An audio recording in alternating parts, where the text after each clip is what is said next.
Hai, aku Rida. Aku adalah tipikal orang yang dari kecil sangat suka berinteraksi dan juga bersosialisasi dengan banyak orang. Mulai dari aku suka ikut event, ikut lomba, menjadi perwakilan sekolah, ikut OSIS, ikut BEM, dan sesimpel ajar mengajar dan juga ngobrol sama anak kecil sampai orang tua, aku suka. Dan ternyata dari itu semua, aku belajar banyak hal. Bahwa suksesnya kita dalam berorganisasi gak selalu cuma soal skill. Bismillah, Assalamualaikum warahmatullahi wabarakatuh. Perkenalkan, saya Mardatila Maulida, mahasiswi Universitas Tazkiyah, yang insya Allah pada kesempatan kali ini akan memenuhi UAS komunikasi organisasi yang diampu oleh dosen kami Pak Sutopo. Oke, seperti apa yang aku spill di awal, bahwa aku adalah tipikal orang yang sangat suka berinteraksi dan bersosialisasi dengan banyak orang. Tapi nggak cuma soal itu, sebab ketika aku bertemu dengan banyak orang, aku belajar dan juga kemudian aku memahami bahwa organisasi itu adalah gimana caranya kita bisa memimpin diri kita sendiri. Sebab ketika kita bertemu banyak orang, maka kita juga bertemu dengan karakter mereka yang berbeda-beda.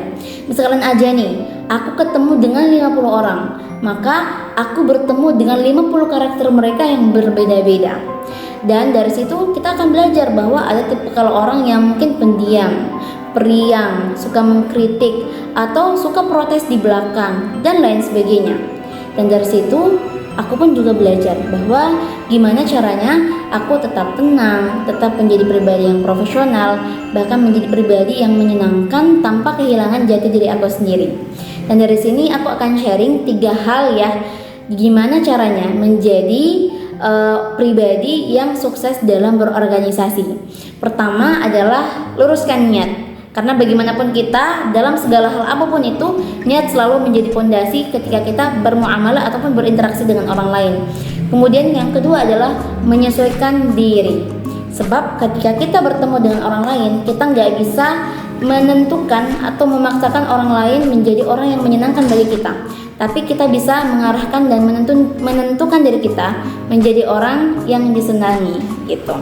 Dan yang terakhir adalah gimana caranya kita bisa terus belajar, berproses untuk memahami karakter orang lain tanpa kehilangan jati diri kita. And be yourself gitu ya. Tetaplah jadi diri kalian masing-masing. Tetap jadi diri kita masing-masing. Karena segala hal dalam kehidupan ini itu menuntut kita terus belajar dan belajar.